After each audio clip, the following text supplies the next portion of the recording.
রাজধানীর মিরপুর পল্লবী ১১ নম্বর এলাকার বাসিন্দাদের দীর্ঘদিনের ভোগান্তি গ্যাস সংকট। এই সংকট আরও প্রকট আকার ধারণ করেছে কয়েক সপ্তাহ ধরে। তাই তো চুলা জ্বালানোর ব্যর্থ চেষ্টায় সারা দিনে রান্নার জন্য অপেক্ষা করতে হয় বাসিন্দাদের। এসব এলাকায় ভোর থেকে রাত পর্যন্ত গ্যাসের দেখা নেই। রাজধানীর বিভিন্ন এলাকায় বেশ কয়েকদিন ধরে চলছে তীব্র গ্যাস সংকটের এমন পরিস্থিতি। সবচেয়ে বেশি বিপাকে পড়েছেন কর্মজীবী ও গৃহিণীরা। বিল দিতেই হয়, গ্যাস থাকে না। আমরা এত কষ্ট করি, দিনে রাতে গ্যাস থাকে না, রাত্রে একদম একটু একটু আসবে। এখন তো দেখেন নিভানোই আছে।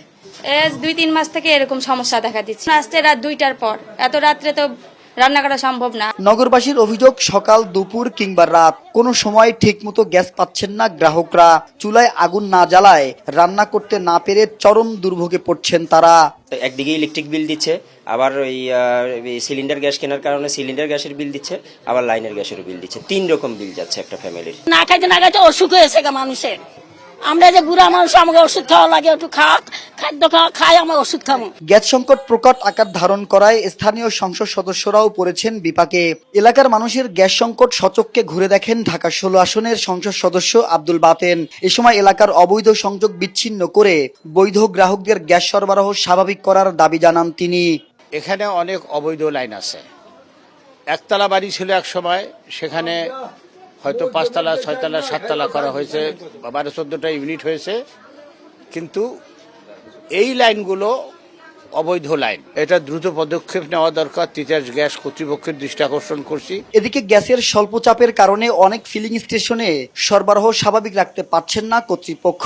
রাজধানীর বেশিরভাগ ফিলিং স্টেশনের সামনে যানবাহনের দীর্ঘ সারি।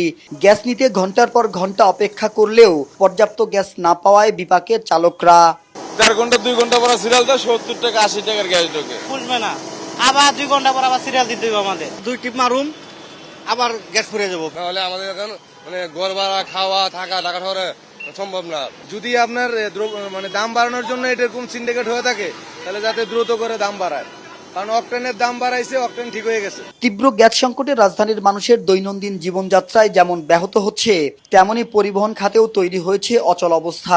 গ্যাসের স্বাভাবিক সরবরাহ নিশ্চিত করার দাবি জানিয়েছেন নগরবাসী। মাহবুব আজমি, বৈশাখী সংবাদ, ঢাকা।